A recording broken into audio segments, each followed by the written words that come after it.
একটা virtual press conference করেছে, যেখানে শুধু অডিওটা পাওয়া গেছে, ওনার ভিডিও ছিল না, এবং সেটা নিয়ে বেশ আলোচনা হয়েছে বা চলছে।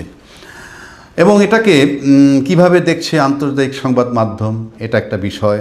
তারপর বাংলাদেশ সরকার এ বিষয়ে কি বলছে, প্লাস ঢাকার সংবাদ মাধ্যমই বা এটা কিভাবে উপস্থাপন করছে, এই সব বিষয় নিয়ে দু চারটা কথা বলতে চাই।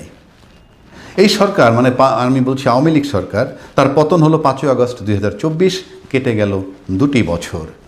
একাধিকবার অডিও কনফারেন্স মানে অডিও বার্তা বা অডিও মাধ্যমে সাক্ষাৎকার দিয়েছেন, কিন্তু সাংবাদিকদের মুখোমুখি উনি কখনো হননি। এই প্রথম প্রেস কনফারেন্স করলেন দিল্লিতে।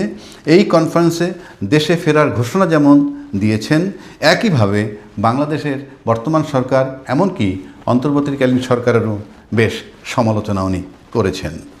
কিন্তু এই কনফারেন্সকে ঘিরে ভারত ও বাংলাদেশ কূটনৈতিক সম্পর্কেও বেশ উত্তপ্ত বলে দেখা যাচ্ছে বা দৃশ্যমান হচ্ছে। তবে নয়াদিল্লি জানায় যে এটা কোনো সরকারি উদ্যোগে হয় নাই, এটা একটা বেসরকারি উদ্যোগে হয়েছে। তবে আমি ব্যক্তিগতভাবে মনে করি যে এই ঘটনা যদি দুই দেশের মধ্যে কূটনৈতিক সম্পর্ক উত্তপ্ত করে, সেক্ষেত্রে ভারত সরকারের উচিত ছিল এমন প্রেস কনফারেন্স থেকে বিরত রাখা।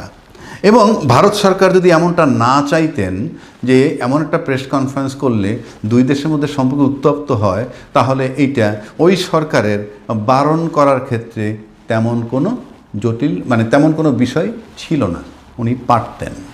মূলত আমি দেখেছি যে এই শেখ হাসিনা যখন দিল্লি চলে গেল, দিল্লি চলে যাওয়ার পর আমাদের অন্তর্বর্তীকালীন সরকার ইউনূস সাহেব উনি বলছিলেন যে শেখ হাসিনা যখন ওখানে আছে থাকুক, কিন্তু তাকে চুপ করে থাকতে হবে। কিন্তু উনি চুপ করে থাকছেন না, এবং এই যে চুপ করে থাকছেন না এবং বেসরকারিভাবে বিভিন্ন টেলিকনফারেন্স কিংবা টেলিফোন বার্তা যে মাঠে চলে আসতেছে, এটার মানে হচ্ছে এই যে ভারত সরকার মূলত ইনডাইরেক্টলি এটাকে সমর্থন করছে বলেই পারছে। এবং এটা টু সাম এক্সটেন্ট হয়তো বাংলাদেশ সরকারের উপরে চাপ দেওয়ার চেষ্টা করতে চাইতেছে। কেননা গত 16 বছর যে আওয়ামী লীগ ক্ষমতায় ছিল, সেই ক্ষমতায় থাকাকালীন এখনও প্রশাসনের যে বর্তমান অবস্থা, যতই ঢেলে সাজাক না কোনো 60% প্রশাসন এখনও আমার কাছে মনে হয় অপ্রকাশিতভাবে আওয়ামী লীগের জিকির করে, এবং সেটা সুযোগই নিচ্ছে। কেননা আজ পর্যন্ত আমরা আমাদের যে পররাষ্ট্র মন্ত্রণালয় বা বিভিন্ন মন্ত্রণালয় থেকে যে সমস্ত প্রেস ব্রিফিং, যে সমস্ত বক্তব্য যেভাবে আসা উচিত এই সমস্ত কর্মকাণ্ডের বিরুদ্ধে, সেই রেটে এটা আসতেছে না। তবে আমি ব্যক্তিগতভাবে যদি আমাকে প্রশ্ন করা হয় যে এটার ইম্প্যাক্টটা কী, আমি ব্যক্তিগতভাবে মনে করি এটার একটি ইম্প্যাক্ট হইল এইরকম যে সরকারের উপরে চাপ দেওয়া, যে তার প্রশাসনের লোক আছে, প্লাস মাঠে কর্মী আছে, এবং কর্মী চাঙ্গা হতে পারে। কিন্তু আমি এমনও পেয়েছি আওয়ামী লীগের দায়িত্বশীল ব্যক্তিরা ইতিমধ্যে সোশ্যাল মিডিয়ায় লিখেছেন যে বহির্বিশ্বে পৃথিবীর মানে নিজের দেশ ছেড়ে অন্য দেশে গিয়া ক্ষমতাচ্যুত হওয়ার পর এই সমস্ত বক্তব্য দিয়ে যদি রাষ্ট্রের কিছু করা যাইত, কিংবা তার দলকে চাঙ্গা করা যাইত, বা দলীয় রাজনীতি এস্টাবলিশ করা যাইত, তাইলে তো আর দেশে থাকার প্রয়োজন ছিল না। বাইরে বসে মন্তব্য করবেন, আর এই দেশের মধ্যে বসে তার আলোকে যারা অ্যাক্টিভিটি চালাবে, এবং যদি সেটা সরকার বিরোধী আন্দোলন হয়, ফেসিজম আবার যদি চাঙ্গা হতে থাকে, ন্যাচারালি ভিকটিম হবে তারা যারা এই দেশটার ভিতরে আছে। সুতরাং উনি যতই প্রেস কনফারেন্স করুক না কেন, আলটিমেটলি এটা খুব একটা বড় প্রভাব পড়বে বলে আমি মনে করি না। এবং আমি দেখছি যে আমাদের সরকারের বিভিন্ন মহল এটা নিয়ে ভাবে, যেটা আমার কাছে সত্যি আমাকে অবাক করে। কেন অবাক করে সেটাও বলছি। আজকের এই এআইয়ের যুগে, আজকের এই ডিজিটাল যুগে টেকনোলজি এমন জায়গায় চলে গেছে যে অনেক কিছুই করা সম্ভব। যেহেতু তাকে সশরীরে দেখা যায়নি, যেহেতু তার ভিডিও ক্লিপ আসেনি, সুতরাং আদৌ তিনি কথা বলছেন কি না সেটা একটা বিষয়। কারণ এআই দিয়ে অনেক কিছু সম্ভব, এবং এটা শুধু আমি না, বহু মানুষই জানেন। এবং বাংলাদেশের যে কোনো রাজনৈতিক দলের কর্মী বা নেতা খুবই শক্তিশালী হয়ে যায় কখন জানেন? সেটা হলো যখন তারা ক্ষমতায় থাকে। আমরা শুনি যে আওয়ামী লীগের নাকি কোটি কোটি লোক এখন এই দেশে আছে, নিঃসন্দেহে আছে, সব লোক তো আর পালিয়ে যায়নি। তাহলে তাদের শক্তিটা কোথায় গেল? ইনফ্যাক্ট শক্তি বলতে কিচ্ছু নাই, ইট ইজ জাস্ট বুলশিট। আপনি যখন ক্ষমতায় থাকেন তখন আপনি প্রশাসনকে ব্যবহার করে আপনি আপনার শক্তি প্রয়োগ করেন। 5ই আগস্ট 2024 পর্যন্ত আওয়ামী লীগের মাঠে নেতা কর্মীর যে শক্তি ছিল, সেই শক্তি 5ই আগস্টের পরে জিরো হয়ে গেল কেন? আপনাদের শক্তি বলতে কিছুই নাই, কারণ প্রশাসন আপনার সাথে নাই। আবার যখন অন্তর্বর্তীকালীন সরকার চলে যাওয়ার পর বিএনপি সরকার ক্ষমতা আসলো 12ই ফেব্রুয়ারি 2026-এ, সেই ক্ষমতা পাওয়ার পর, ক্ষমতায় যাওয়ার পর দেখলাম বিএনপির যত ধরনের নেতাকর্মী আছে অসম্ভব শক্তিশালী হয়ে গেল। তার মানে কি? প্রশাসন এখন আপনার সাথে আছে বলে আপনি শক্তিশালী। ইনফ্যাক্ট রাজনৈতিক দলের শক্তি বলতে কিছু নাই। সাধারণ মানুষ যেটা আপনাদেরকে কেয়ার করে, শুধুমাত্র প্রশাসন আপনাদেরকে কিছু বলে না বলে। বাট সেই দিন আস্তে আস্তে ক্ষীণ হয়ে আসতেছে, এটাকে মাথায় রাখতে হবে। একদম পরিশেষে যে কথাটা বলতে চাই আমি, সেই কথাটা হলো আপনাদের আওয়ামী লীগ বলি আর বিএনপি বলি, ক্ষমতায় থাকলে আপনার দাপট, ক্ষমতায় না থাকলে আপনি জিরো। সুতরাং এটাকে মাথায় রাখতে হবে। প্রশাসন ছাড়া কেউ দাপট দেখাতে পারবেন না। আর সবচেয়ে আশ্চর্য লাগে আমার, দেশের বর্তমান সরকার মনে করে এখনও মাঝে মাঝে হয়তো চিন্তিত হয়ে পড়ে এই ধরনের শেখ হাসিনার অডিও বার্তা কিংবা এই সমস্ত প্রেস কনফারেন্সকে কেন্দ্র করে, কিন্তু একবারও ভাবে না যে এই ডিজিটাল যুগে অনেক কিছুই সম্ভব করা এবং অনেক মিথ্যাকেও সত্য হিসাবে এস্টাবলিশ করা সম্ভব। তবে সবশেষে আমি যেটা বলবো, আমি যদি সরকারের জায়গায় থাকতাম, আমি ব্যক্তিগতভাবে 71 সালের মুক্তিযুদ্ধের ফসল বাংলাদেশকে এগিয়ে নিয়ে যাবার জন্যে, জুলাই চেতনাকে ধারণ করে, জুলাই সনদকে বাস্তবায়ন করে শুধুই বাংলাদেশকে এগিয়ে নেওয়ার জন্য কাজ করতাম। আমি এভাবে পড়ে থাকতাম না। আমি দেখতেছি এখনও বাংলাদেশের মানুষ সেই 71, সেই জুলাই, এসব নিয়ে আন্দোলন লড়ে হচ্ছে, পড়ে আছে। অফকোর্স 71-এর চেতনাকে ধারণ করবেন, সেই চেতনাকে ধারণ করে তার সাথে 24-এর যে জুলাইয়ের যে আন্দোলন বা জুলাইয়ের যে ত্যাগ অভ্যুত্থান, এটাকে ধারণ করে জুলাই সনদ বাস্তবায়ন করে বাংলাদেশকে এগিয়ে নিয়ে যান। এবং বাংলাদেশকে এগিয়ে নিয়ে যেতে হলে এই জুলাই চেতনাকে ধারণ করতে হবে এবং এটার আইনি বাস্তবায়ন করতে হবে। জুলাই চেতনাকে বাস্তবায়ন করতেই হবে এবং তার আলোকে সামনে এগিয়ে যেতে হবে। ওই এআইয়ের যুগে নির্ধারণ করি যে বিভিন্ন শ্রেণী পেশার মানুষজনকে নিয়ে সমাবেশ করার মধ্য দিয়ে আমরা একটা সম্মিলিত সাপোর্ট নিয়ে আসবো। তো 5 তারিখ আমাদের কর্মসূচি যেটা ছিল সেটা হচ্ছে সিভিল সোসাইটি, শ্রমিক, তারপরে নারীদের, ছাত্রদের, আলাদা আলাদা কমিউনিটি নিয়ে আলাদা আলাদা সমাবেশ সারা দেশে করা হবে সারাদিন, এবং তাদেরকে এই আন্দোলনের সাথে সম্পৃক্ত করা হবে। এবং 6 তারিখ লং মার্চের একটা পরিকল্পনা ছিল। এবং এটা সঙ্গত কারণেই স্বাভাবিকভাবেই কেউ যদি রংপুর থেকে ঢাকায় আসতে চায়, তাকে তো একটা প্রস্তুতির সময় এবং আসার সময় একদিনের মতো একটা সময় তো দিতে হয়। ওই জায়গা থেকে 6 তারিখ লং মার্চ ঘোষণা করা হয়। 4 তারিখ দুপুরের দিকেই আমি ঘোষণা করেছিলাম। তো সিদ্ধান্ত ছিল যে আমাকে দায়িত্ব দেওয়া হয় ঘোষণা করার। তো ঘোষণা করার সময়টাতেই আমাদের কাছে আবার পরিবর্তিত বিভিন্ন ধরনের ইনফরমেশন আসা শুরু করে, যে ওই দিন বিকালে ইন্টারনেট বন্ধ হয়ে যাওয়ার একটা শঙ্কা, এটা আমাদের কাছে আসে, ইনফরমেশনটা আসে। এবং আরও আমরা জানতে পারি যে ঢাকার আশেপাশের বিভিন্ন জেলা থেকে বাসে করে, ট্রাকে করে আওয়ামী লীগের সন্ত্রাসীরা ঢাকায় আসছে। তো তাদের একটা পরিকল্পনা ছিল ঢাকার দখলটা নেয়া। তো তখন আমরা আসলে আবার রিথিঙ্ক করা শুরু করি আমাদের সিদ্ধান্তটা। এবং একই সাথে এটা যেমন আওয়ামী লীগের জন্য বেদিং স্পেস নষ্ট করে দেয়, একই সাথে আমাদের জন্য কিন্তু কঠিন ছিল। কারণ বিকালবেলা যদি আমি ঘোষণাটা দিই, পরের দিন সকালের মধ্যে ঢাকায় আমরা বুঝতে পেরেছিলাম যে সব জেলা থেকে মানুষ পৌঁছাতে পারবে না, এবং এটাই স্বাভাবিক। আশেপাশের কিছু জেলা থেকে হয়তো পৌঁছাতে পারবে, কিন্তু তারপরে সিদ্ধান্তটা নিতে হতো, কারণ পরিস্থিতিটাই এমন ছিল যে ঢাকা দখল করার এবং এই সময়টাকে কাজে লাগানোর একটা পরিকল্পনা সরকারের ছিল। আবার আমরা এও ইনফরমেশন পাই যে সরকারের সম্পূর্ণ কন্ট্রোল আর নাই। সশস্ত্র বাহিনী থেকে শুরু করে প্রশাসনের ভিতরে অনেকেই সরকারের অর্ডার মানছে না, শুনছে না এবং ঠিকভাবে কমপ্লাই করছে না। ফলে এটাও আমাদের জন্য একটা গ্রিন সিগন্যাল ছিল। 3 আগস্ট থেকে মোটামুটি হওয়া শুরু করে। তো তখনই আমি তখন দিনের বেলায়, দুপুরের পরে নাহিদ ইসলাম তিনি আন্দোলনে ছিলেন এবং নিরাপত্তার জন্য সঙ্গত কারণে তার ফোন বন্ধ ছিল। তো সবার সাথে কনসাল্ট করে যে সিদ্ধান্ত পরিবর্তন করব, সেই পরিস্থিতিটা ছিল না। ফলে যাদেরকে আমি অনলাইনে পেয়েছি, রিফাত ছিল, কাদের ছিল, আমরা 6-7 জন একটা গ্রুপ কলে এসে ওদের থেকে মতামত নিয়ে স্টেক হোল্ডারদেরকে জানিয়ে আমি সিদ্ধান্তটা পরিবর্তন করে একদিন এগিয়ে নিয়ে আসি। তো এটা সিদ্ধান্তটা ফ্রুটফুল হয়েছে বলে হয়তো সবাই এখন এটাকে একটা যুগান্তকারী সিদ্ধান্ত হিসেবে দেখে, কিন্তু ফেল করলেও একই সাথে ওই ভয়টা ওই সময়টা তো সেই সময়টা ওই সংখ্যা তো ছিলই। জি, ডক্টর সাখাওয়াত হোসেন শান্ত, 24-এর 3 আগস্ট সেনা সদরের দরবারে সেনাবাহিনীর পক্ষ থেকে বেসামরিক জনগণের বিরুদ্ধে শক্তি প্রয়োগ না করা একটি সুস্পষ্ট, আমরা একটি অনুসন্ধানী প্রতিবেদনে সেটি স্পষ্ট হয়েছে এবং সেখানে জনগণের বিরুদ্ধে শক্তি প্রয়োগ করা হবে না এমন অবস্থান আমরা জানতে পেরেছিলাম। আপনার মূল্যায়নে কি বলে যে সেনাবাহিনীর এই অবস্থানে কি 5 আগস্টের যে রাজনৈতিক পট পরিবর্তন হলো এবং শেখ হাসিনা সরকারের পতনকে ত্বরান্বিত করেছে? জি, আপনাকে ধন্যবাদ। আমার সহ-আলোচক আসিফ এবং যারা শুনছেন সবার জন্য শুভেচ্ছা রইল। 3 আগস্ট বা 4 আগস্ট ওই টাইমটা আমি জেলে ছিলাম, ফলে তাৎক্ষণিকভাবে ওই সময়ের পরিস্থিতি আমার অবজার্ভ করার সুযোগ হয়নি। সেই সময় রেডিও ছিল আমার রুমে, রেডিওর মাধ্যমে যতটুকু জানতে পারতাম, আর নতুন নতুন আসামি যারা যেত বা জেল পুলিশ তাদের কাছ থেকে কিছু ইনফরমেশন পেতাম। তাতে তখন মনে হচ্ছিল যে মাঝখানে যখন 5 জন সমন্বয়ককে ভাতের হোটেলে নিয়ে গেল এবং তাদের দিয়ে একটা স্টেটমেন্ট লিখিয়ে সেটা প্রচার করলো, এবং তারপর বরিশাল বিশ্ববিদ্যালয়ের সমন্বয়ক বলল যে তারা আন্দোলন উজ্জ্ব করছে, কৃষি বিশ্ববিদ্যালয়ের সমন্বয়ক একজন স্টেটমেন্ট দিল। ওগুলো যখন আমরা শুনছিলাম জেলের ভেতরে বসেও আমরা হতাশ হচ্ছিলাম। কিন্তু পরে আবার যখন এই যে 3 আগস্ট বা এই আগস্টের এই টাইমটা এসে, বিশেষ করে এই 5 জন সমন্বয়ক বের হওয়ার পরে তারা যখন আবার ঘুরে দাঁড়ালো, তখন আমরা আবার আশাবাদী হয়ে উঠলাম। কিন্তু পরবর্তীতে এসে এই জুলাই গণঅভ্যুত্থান নিয়ে আর আমার ওই 20 দিনের জেল খাটার যে ঘটনা, এটা নিয়ে একটা বই লিখেছি। গত বইমেলার মানে 24-এর বইমেলায় লিখতে গিয়ে আমি আসার পরে তো সংবাদ মাধ্যমে ঘাটাঘাটি করেছি এবং বোঝার চেষ্টা করেছি যে কি হয়েছিল। আমার মনে হয় যে সেনাবাহিনী সত্যিকার অর্থে দেশপ্রেমিক বাহিনীর পরিচয় দিয়েছে এইবার। অনেক কিছুতেই তাদের বিভিন্ন সময়ে ভালো ভূমিকা যেমন আছে, বিতর্কিত ভূমিকাও আছে। দেশের গণতন্ত্র নস্যাৎ করার মতো অভিযোগ আছে, গুম খুনে তাদের বাহিনীর সদস্যরা র্যাবে এসে সেটা করেছে, এরকম নানাবিধ অভিযোগ আছে।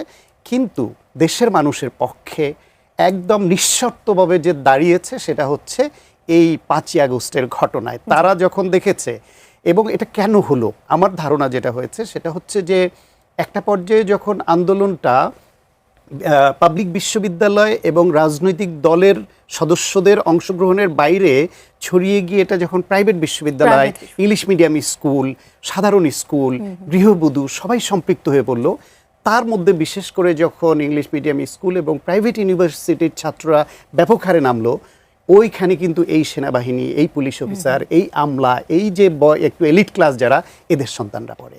ফলে তাদের তখন গুলি চালাতে একটু হলো বুক কেঁপেছে আমার ধারণা। তা একই সঙ্গে হচ্ছে যখন পরিস্থিতি বুঝতে পারছে যে শেখ হাসিনার দিন শেষ, তাকে আর রক্ষা করা যাবে না, যেভাবে ছাত্র জনতা যে মাঠে নেমে গেছে, পাশাপাশি এটা যদি তারা মরিয়া হয়ে শেখ হাসিনার নির্দেশ পালন করতেও যায়, তাহলে গুলিটা চালাবে কার বুকে?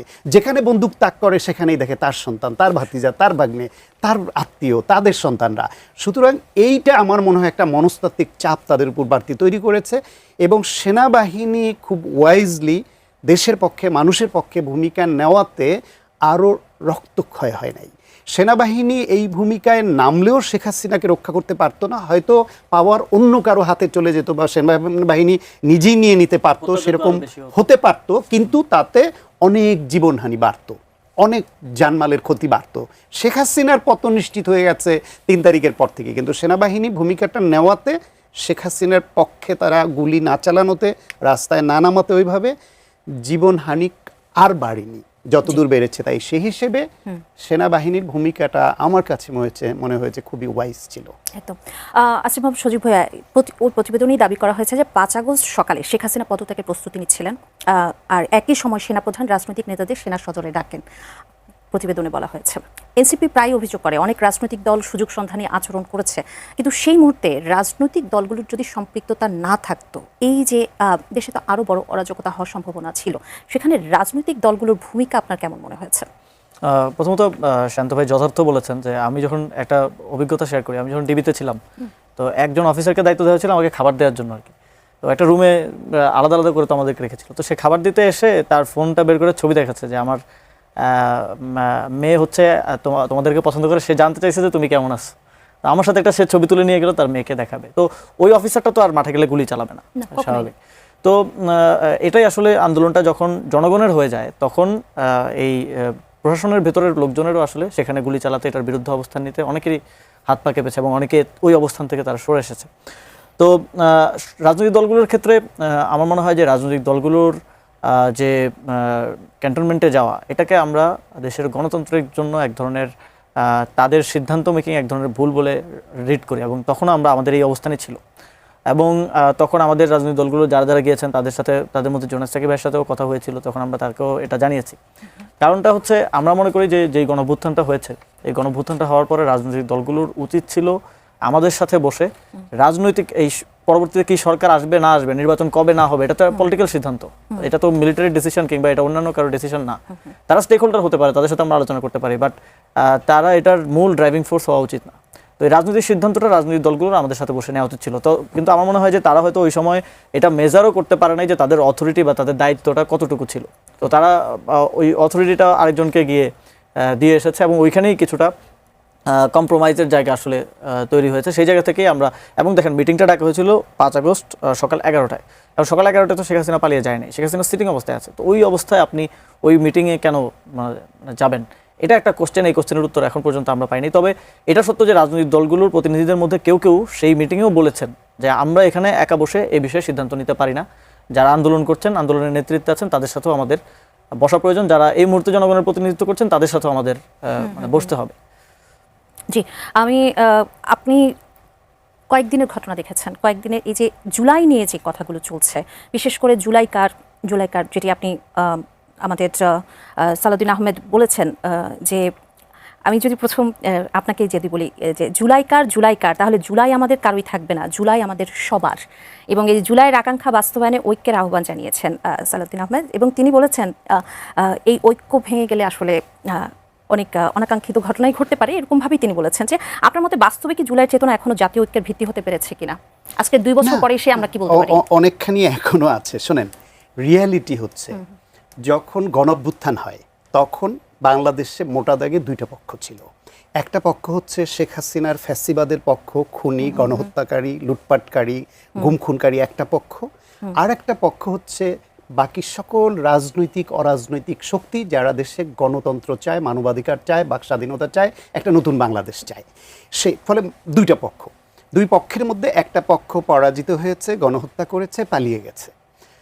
আরেকটা পক্ষ পরে এসে এরা প্রত্যেকেই কিন্তু বাংলাদেশে একটা অভাবনীয় ঘটনা ঘটেছে এই 24-এ, যেটা বাংলাদেশের ইতিহাসে আগে কখনো ঘটেনি। সেটা হলো গিয়া কে নাস্তিক, কে আস্তিক, কে ধর্ম ব্যবসায়ী, কে মধ্যপন্থী, কে কার বিরুদ্ধে কী অভিযোগ, এইসব নিয়ে আগে নানান মেরুকরণ হতো এবং শর্ত জুড়ে দেওয়া হতো যে এ মঞ্চে থাকলে আমি ওই মঞ্চে যাব না, এই আন্দোলনে এই দল থাকলে আমরা এর সঙ্গে যেতে পারি না। তো জুলাই গণ অভ্যুত্থানে এই সব একাকার হয়ে গিয়েছিল। প্রত্যেকের একটা গোল ছিল যে ফ্যাসিবাদকে তারাও আগে। তো ওইখানে ওইটা হওয়ার পরে আবার প্রত্যেকে যারা যারা স্টেক হোল্ডার তার স্টেক এসে ফিরে গেছে। বিএনপির একটা রাজনীতি আছে, তার একটা অবস্থান আছে, জামায়াত ইসলামের একটা আলাদা রাজনীতি আছে, বামপন্থী দলগুলোর বা অন্যদের মধ্যপন্থী যারা তাদের আলাদা আলাদা রাজনীতি আছে। এনসিপি হওয়ার আগে বৈষম্য বিরোধী ছাত্র আন্দোলন হিসেবে তার একটা মাস ছিল, সেই মাসটাও আবার ফ্র্যাগমেন্টেড হয়ে গেল ডিউ টু তারা যখন পলিটিক্যাল পার্টি করলো তখন তারা একটা পলিটিক্যাল স্টেক হোল্ডার হয়ে গেল। প্রাইভেট বিশ্ববিদ্যালয়ের ছাত্ররা তাদের জায়গায় ফিরে গেল, সাধারণ ছাত্র দলের ছাত্ররাও তো ছিল এর সঙ্গে, তারা ছাত্রদল হিসেবে বিএনপির সুরে কথা বলা শুরু করলো। শিবিরও তো ছাত্র হিসেবে এই ছাত্র জনতার অভ্যুত্থানে ছিল, তারা জামাতের ছাত্র সংগঠন হিসেবে রোল প্লে করা শুরু করলো। ফলে এই যে ছাত্রদের মধ্যে অনেকগুলা ভাগ আলাদা আলাদা হয়ে গেল, নিষ্ক্রিয় হলো, আর মেরুকরণ আলাদা আলাদা হয়ে গেল, রাজনৈতিক দলগুলো হলো। ফলে এই প্ল্যাটফর্মে এই মতভিন্নতা, এই প্রতিযোগিতা, এই যে এটাকে যদি আপনি বলেন যে ফাটল ধরা বা আলাদা হয়ে যাওয়া, এটা হবে, এটা অবধারিত, এটা পৃথিবীর সব দেশে সকল গণঅভ্যুত্থান এবং বিপ্লবের পরে এটাই হয়েছে। কিন্তু একটা জায়গায় ঐক্য আমি মনে করি এখনো আছে। নিজেরা সংসদে ঝগড়া বিবাদ করবে, বাকবিতণ্ডা করবে, যুক্তিতর্ক করবে, বাইরে এসে এরা একে অপরের বিরুদ্ধে বিষোদ্গার করবে, কেউ কেউ বাজে শব্দও বলছে, সেটা আমরা দেখছি। কিন্তু যখন শেখ হাসিনার প্রশ্ন আসবে, আওয়ামী লীগের প্রশ্ন আসবে, ফ্যাসিবাদের পুনরুত্থানের কোনো সম্ভাবনা তৈরি হবে, I do believe very firmly যে এই সব দলগুলো আবার দেখবেন ওই ইস্যুতে এক হয়ে যাবে। ফলে রাজনৈতিকভাবে আলাদা আলাদা প্ল্যাটফর্ম, আলাদা স্টেক হোল্ডার হতে তাদের এই আচরণটা এটা খুব মানে অনাকাঙ্ক্ষিত এমনও আমি বলবো না। আর আমরা একটা গণঅভ্যুত্থানের 36 দিনে দীর্ঘদিন ধরে এই সোসাইটি, এই কালচার, এই মানসিকতায়, এই শিক্ষা ব্যবস্থায়, এই রাজনীতিতে বেড়ে ওঠা মানুষ, আমরা 36 দিনে আমাদের ভেতরটা পরিবর্তন হয়ে যাবে সেটাও কাঙ্ক্ষিত না। ফলে যেটুকু দূরত্ব আছে এটা হওয়ারই কথা, আবার যেখানে ঐক্য থাকার কথা সেটা এখনো আছে, সেটা যেন নস্যাৎ না হয়। একজন দর্শক আছেন ফোনে, যে দর্শক আপনার নাম বলে আপনার প্রশ্ন রাখুন। হ্যালো, আমি মোহাম্মদ ইসমাইল হোসেন, নোয়াখালী সন্ধ্যা থেকে বলছিলাম। জি বলুন। আপনার টেলিভিশনের ভলিউমটা একটু কমাবেন, তারপর প্রশ্ন রাখবেন। জি বলুন। আমি সজীব এই আমাদের সাবেক উপদেষ্টা সজীব বুনিয়াদ থেকে আপনি জানতে চাইতেছিলাম যে বিরোধী দলে আজকে নাকি কালকে ঘোষণা করছে একটা লং মার্চ ঢাকা থেকে সম্ভবত যশোর। এই লং মার্চে আমরা জনগণ এই লং মার্চ থেকে কি উপকৃত হবে ওনাকে একটু ওনার কাছে একটু শুনতে চাইতেছি আমি। জি, ধন্যবাদ আপনার প্রশ্নের জন্য। যে লং মার্চ ঘোষণা করা হয়েছে ঢাকা থেকে যশোর একটা ঘোষণা করা হয়েছে, কিন্তু কয়েকটা বিভাগেই এটা হবে। 4টা জায়গায় লং মার্চ হওয়ার কথা এবং সর্বশেষ লং মার্চের পরে ঢাকায় মহাসমাবেশ হওয়ার কথা। এবং লং মার্চের ইস্যুগুলো নির্ধারিত হয়েছে, যে ইস্যুতে অলরেডি 11 দলীয় জোট আন্দোলন করে যাচ্ছে, সেটা হচ্ছে গণভোটের রায় বাস্তবায়ন করা এবং বর্তমানের যেই সংকটগুলো আছে, দ্রব্যমূল্য থেকে শুরু করে গ্যাসের সংকট আছে, বিদ্যুতের সংকট আছে, দাম বৃদ্ধি পাচ্ছে এই এনার্জি এলিমেন্টগুলোর, এই সব কিছুর দাবিতে এবং জনগণের একটা স্বস্তির জীবন যেন জনগণ পায়, সেই দাবিতে এই কর্মসূচিগুলো নেওয়া হয়েছে। এবং এটা থেকে জনগণ উপকৃত হবে এই জায়গাতে যে আমার যে একদম দৈনন্দিন চাল কিনতে গিয়ে আমি দেখতেছি দাম বেড়ে গেছে, মরিচের দাম বেড়ে গেছে, আমি গিয়ে দেখতেছি একদম তেলের দাম, গ্যাসের দাম, বিদ্যুতের দাম বাড়া মানে তো সব কিছুর দাম রেসপেক্টিভলি বেড়ে যাওয়া, তো সেটাতে জনগণ কিন্তু জনগণকে ভুগতে হচ্ছে। আচ্ছা, এবং এখানে অনেকগুলো আমি একটু ইন্টারাপ্ট করছি, সেটি হলো যে গ্যাস সরবরাহ স্বাভাবিক হবে 2-3 দিনের মধ্যে, এমন ঘোষণা এসেছে। তারপরে আসলে শুধুমাত্র কি গ্যাস সংকট বা বিদ্যুৎ আর কি কি ইস্যু নিয়ে হবে যদি লং মার্চ করার আগে যদি সব সংকটগুলো নিরসন হয়ে যায়? আমরা আসলে আস্থা রাখতে পারছি না। প্রথমত কেন পারছি না, সরকার ক্ষমতায় আসার পরে বিদ্যুৎ বিষয়ক যে বিদ্যুৎ জ্বালানি মন্ত্রণালয়ের মন্ত্রী তিনি বললেন যে 2 বছরের মধ্যে দাম বাড়ানো হবে না, কিছুদিন পর দাম বাড়ানো হলো। তাহলে এবং যখন বৈশ্বিক সংকট চলতেছে তখন আমরা বলেছিলাম ঠিক আছে দাম যদি একটু বাড়াইতে হয় আপনারা এটা ব্যালেন্স করে চলেন, তখন বললো যে না আমরা দাম বাড়াবোই না, কিন্তু পরে কিন্তু এক লাফে কিন্তু বাড়াতে হলো। এটা কিন্তু এক সাডেন একটা চাপ পড়লো এবং আমরা শুনেছি নানা ধরনের কথা, এই মজুতকারীদেরকে সুযোগ দেওয়া হয়েছে দাম বাড়ানোর আগে, এই ধরনের নানা ধরনের কথা। দাম বাড়ানোর পরে কিন্তু দেখেন আর কোনো সংকট নেই, তেলের সাপ্লাই নর্মাল হয়ে গেছে, গাড়ির লাইন ছোট হয়ে গেছে। তো এই জায়গাগুলোতে আমার মনে হয় যে এই বিষয়গুলো নিয়ে এই এনার্জি সংকটটা খুব দ্রুত সময়ের মধ্যে কেটে উঠবে বলে আমরা দেখছি না। এবং অন্যান্য বিষয়ে আমরা দেখছি সরকার পরিচালনার ক্ষেত্রে একটা তো গণভোটের রায় বাস্তবায়ন, একটা পলিটিক্যাল ইস্যু, একটা সংস্কারের দীর্ঘ ধারাবাহিকতা এটা আছে, 2 বছর ধরেই এই আলোচনা চলছে, ঐক্যমত্য কমিশন, তারপরে গণভোট, এখন এই রায় বাস্তবায়ন, সেটা তো আছেই। সেই জায়গায় ফেলিওর, প্রতারণা, এটা তো আমরা বলছি, কিন্তু স্বাভাবিক যে সরকারের কার্যক্রম পরিচালনা এটা তো আমরা দেখছি। এই বর্তমান সরকার তো যখন অন্তর্বর্তী সরকার ছিল অন্তর্বর্তী সরকারকে ব্যর্থ প্রতিদিনই বলতো। আপনি নিজে অন্তর্বর্তীকালীন সরকারে ছিলেন, আপনি এই চাপটা যখন আপনাদেরকে দেওয়া হতো তখন কি মনে হতো না যে আপনারা বলতেন যে আর একটু সময় দেওয়া হোক সবকিছুর জন্য তো কিছুটা সময় প্রয়োজন হয়, এই 5 মাসেই কি সেটির সময় হয়ে গেছে কিনা এই সরকারের জন্য? আপনি কম্পারেটিভ ইয়াতে যান, আলোচনায় যান, তাহলে কম্পারেটিভলি দেখেন যে অন্তর্বর্তী সরকারের সময় এই যাত্রা কেমন ছিল, বর্তমান সরকারের সময় এই যাত্রা কেমন হচ্ছে। অন্তর্বর্তী সরকারের সময়ও তো যুদ্ধ হয়েছে ইন্টারন্যাশনালি, তখন ক্রাইসিস কিভাবে হ্যান্ডেল করা হয়েছে, এখন ক্রাইসিস কিভাবে হ্যান্ডেল করা হচ্ছে। অন্তর্বর্তী সরকারের সময় আমি একটা স্ট্যাটিস্টিক্স আসার আগে দেখলাম যে পুরো এশিয়া প্যাসিফিকে সবচেয়ে 2025 থেকে 26-এর 1 বছরের টেনিওরের সবচেয়ে স্টেবল মুদ্রা ছিল টাকা, পুরো এশিয়া প্যাসিফিক এর মধ্যে। একটা স্ট্যাটিস্টিক্স আমি একজন ব্যাংকার পোস্ট করেছেন, আমি দেখলাম। তো এই আপনি একটা কম্পারেটিভ স্টাডিতে যদি যান তাহলে আপনি বুঝতে পারবেন যে আসলে কে কতটুকু ভালোভাবে দেশ পরিচালনা করছে। এবং জনগণেরও কিন্তু সুখে শান্তিতে থাকার একটা দেখা যায়, ইন্ডিকেশন দেখা যায় জনগণের পক্ষ থেকে। আপনি যখন দ্রব্যমূল্যের অন্তর্বর্তী সরকারের সময় কিন্তু প্রথম 3 মাসে দ্রব্যমূল্য বৃদ্ধি পাচ্ছিল এবং সেটা আওয়ামী লীগ দেশকে যেই জায়গায় রেখে গিয়েছিল লুটপাট করে, তো তখন কিন্তু অন্তর্বর্তী সরকারকে চ্যালেঞ্জের মুখে পড়তে হয়েছিল। আপনার মনে আছে কিনা, ট্রাকে করে সরকার এনে শাকসবজি বিক্রি করতে হচ্ছে। তো তখন কিন্তু অন্তর্বর্তী সরকার খুব দ্রুত সময়ের মধ্যে সিদ্ধান্ত নিয়ে 1 মাসের মধ্যে সেই চ্যালেঞ্জটাকে মোকাবেলা করেছিল। এবং তারপরে রমজানের ঈদ বলেন, কোরবানির ঈদ বলেন, আর কখনো প্রাইস হাইক সেভাবে হয় নাই, জনগণের মধ্যে একটা স্বস্তি ছিল।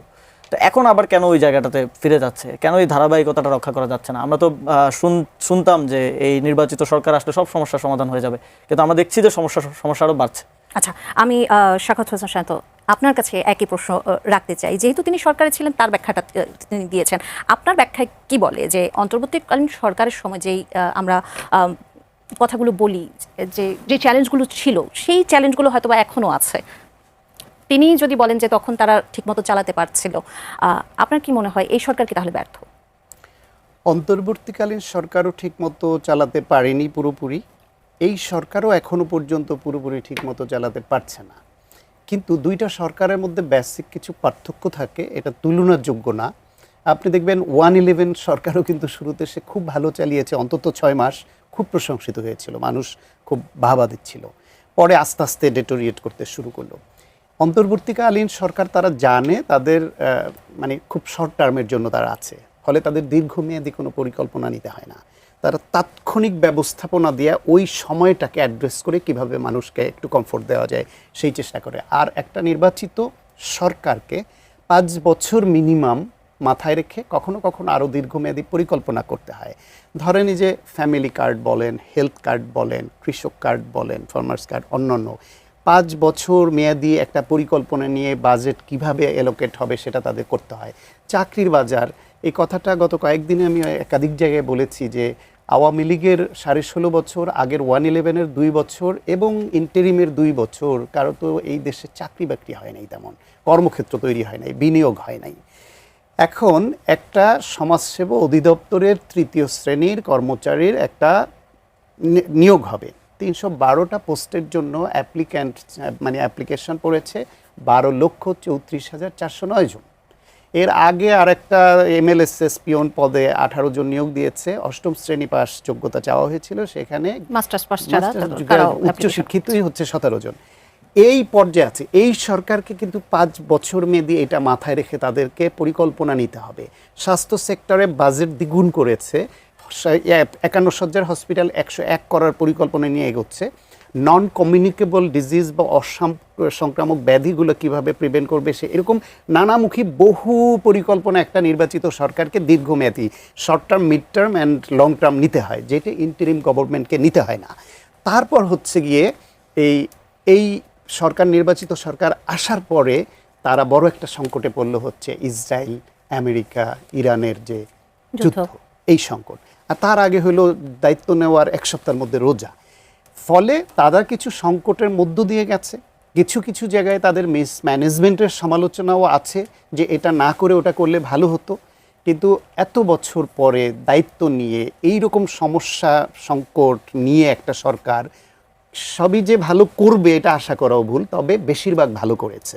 তার মধ্যে যেখানে যেখানে সমস্যা আছে এটা তাদের রিয়েলাইজ করা উচিত কেন সমস্যাটা হলো এবং কিভাবে ওভারকাম করব। বিরোধী দল সংসদে বিরোধিতা করছে, বাইরেও তাদের এটা তো রাজনীতি, তারা লং মার্চ করতে চাইলে করবে, তবে এটা যেন শান্তিপূর্ণ হয়। সেখানে যেন কোনো পক্ষের উস্কানিতে কেউ না পড়ে, কেউ যেন এই ক্রমাগতভাবে অশ্লীল অসভ্য শব্দ চয়ন করে কাউকে যাতে ইরিটেট না করে এবং ইনস্টিগেট না করে এই সব আক্রমণকে, কেউ যেন আবার এই সব ফাঁদে পড়ে আক্রমণও না করে এবং এই নিজেদের গোলযোগটা যেন এমন পর্যায়ে না যায় তাতে সুযোগ সন্ধানীরা ঢুকে পড়তে পারে। ফলে রাজনীতি করুক, প্রতিবাদ করুক, লং মার্চ করুক, সমাবেশ করুক, সরকার তার কাজ করুক, কিন্তু একে অপরের প্রতি যেন শ্রদ্ধাবোধটা রেখে গণতান্ত্রিক ম্যানার মেনে যেন রাজনীতিটা উভয় পক্ষ করে। জি, একজন দর্শক আছেন ফোনে। জি দর্শক, আপনার নাম বলে আপনার প্রশ্ন রাখুন। হ্যালো। জি, আসসালামু আলাইকুম। আমি মুস্তাক আহমেদ মনির বলছি, জামালপুর থেকে। জি বলুন। আমার প্রশ্নটা দুইজনের কাছে, সেটা হচ্ছে যে জুলাই আন্দোলনে তো সারা দেশের সকল শ্রেণী পেশার মানুষ অংশ নিয়েছিল। এতে অনেক মানুষ, হাজার হাজার মানুষ আহত হয়েছে এবং হাজার মানুষ নিহত হয়েছে। কিন্তু যারা আন্দোলন সংগ্রামে গিয়েছিল, সাধারণ মানুষ, আসলে এই গণঅভ্যুত্থানের পর আমাদের সাধারণ নাগরিকদের প্রত্যাশা এবং প্রাপ্তিটা কোথায়? সাধারণ মানুষ কি প্রাপ্তি পেল এবং কি প্রত্যাশা আমাদের পূরণ হলো? আর একটা বিষয় হচ্ছে যে এই যে সামনে যে লং মার্চ হবে, এই লং মার্চে কি আবার দেশে অস্থিতিশীল পরিবেশ সৃষ্টি হবে কিনা? জি ধন্যবাদ আপনার প্রশ্নের জন্য। প্রশ্নের উত্তরটি আপনার কাছ থেকে চাচ্ছি যে সাধারণ মানুষরা কি পেল গণঅভ্যুত্থানের পর, সেটি একটি প্রশ্ন করেছেন, আর লং মার্চ নিয়ে প্রশ্ন করেছেন। উত্তরটি জাতিগতভাবে আমাদের সবচেয়ে বড় প্রাপ্তি তো এই গণঅভ্যুত্থান থেকে একটা দীর্ঘদিনের ফ্যাসিবাদকে দেশ থেকে বিতাড়িত করা এবং বাংলাদেশের জনগণ তিনটা নির্বাচন মানে 15 বছর ভোট দিতে পারেনি। মানে যেই মানুষটা হয়তো 2014 নির্বাচন আগে ভোটার হয়েছে, তার বয়স 35 হয়ে গেছে, কিন্তু সে ভোট দিতে পারেনি। আমি ভোটার হওয়ার পরে 2টা নির্বাচন হয়েছে, আমি ভোট দিতে পারিনি। আমার ভোট একবার গিয়ে দেখি যে দেওয়া হয়ে গেছে, আরেকবার মারামারি হচ্ছিল, যেতেই পারিনি। তো এই জায়গা থেকে আমরা একটা গণতান্ত্রিক উত্তরণ ঘটেছে এই গণঅভ্যুত্থানের ফলে। কিন্তু স্বাভাবিকভাবেই আকাঙ্ক্ষা এবং প্রত্যাশার জায়গাটা অনেক বেশি ছিল, আমার ব্যক্তিগতভাবেও বেশি ছিল, সাধারণ জনগণেরও বেশি ছিল। কারণ কেউই চায় নাই যে এত রক্ত যাওয়ার পরে আবার আমরা একটা এমন রাষ্ট্র প্রতিষ্ঠা করতে পারবো না যেখানে জবাবদিহিতা থাকবে, যেখানে ইভেন সরকারের অ্যাকাউন্টেবিলিটির জায়গাটা নিশ্চিত হবে এবং সুশাসন থাকবে, পাবলিক ওয়েলফেয়ারের বিষয়গুলোর দেখভাল করা হবে, দ্রব্যমূল্যে একটা স্থিতিশীলতা আসবে, দেশের ফাইন্যান্সিয়াল সেক্টরটা আরও স্টেবল হবে। তো সেই জায়গা থেকে সংস্কারের বিষয়টা তো আছেই। সেই জায়গা থেকে হতাশার জায়গাও আছে, শঙ্কার জায়গাও আছে জনগণের মধ্যে। আরেকটা বিষয় যেটা হচ্ছে লং মার্চের কর্মসূচির ফলে অস্থিতিশীলতা তৈরি হবে কিনা। তো আমাদের জায়গা থেকে আমি নিশ্চিত করতে পারি যে 11 দলীয় জোট এই লং মার্চ জনগণের যে কোনো ধরনের ভোগান্তি এড়িয়ে সম্পূর্ণ শান্তিপূর্ণভাবে এবং গণতান্ত্রিক উপায়ে এই কর্মসূচি বাস্তবায়ন করবে। তবে এক্ষেত্রে বিশেষ করে সাখাওয়াত হোসেন শান্ত যে শঙ্কার কথা বলেছিলেন যে গত কয়েকদিন আগে যে আপনাদের পদযাত্রা ছিল, সেটাই আমি আসছি যে এক্ষেত্রে আসলে সরকারকেও সহনশীল হতে হবে। কারণ একটা রাষ্ট্রে গণতন্ত্রের ইন্ডেক্সটা আসলে দেখা হয় বিরোধী দল কতটা শক্তিশালী ভূমিকা রাখতে পারছে তার উপর। তো এই ক্ষেত্রে বিরোধী দল যদি তার কথা বলার ক্ষেত্রে সরকার যদি সেটাকে সহনশীলভাবে নিতে না পারে এবং সরকার দলীয় যারা নেতাকর্মীরা আছেন তারা যদি সেটাকে আঘাত করার মধ্য দিয়ে, হামলা করার মধ্য দিয়ে জবাব দেন, যেটা আমরা দেখে আসছি হবিগঞ্জে এনসিপির যে শান্তিপূর্ণ নির্বাচনী পদযাত্রা সেখানে প্রথম হামলা দিয়ে শুরু হলো, সিলেটে হামলা হলো এবং তারপর আমরা দেখলাম ক্যাম্পাসগুলোতে এক ধরনের অস্থিতিশীল পরিস্থিতি তৈরি হলো। আমরা বুঝি যে সাধারণ জনগণের এই যে হামলা সংঘর্ষ এটা থেকে একটা আতঙ্ক কাজ করে, কারণ এটা তো স্বাভাবিক একটা পরিস্থিতি হতে পারে না দেশে, সবাই শান্তিপূর্ণভাবে দেশটা পরিচালিত হোক এটা দেখতে চায়।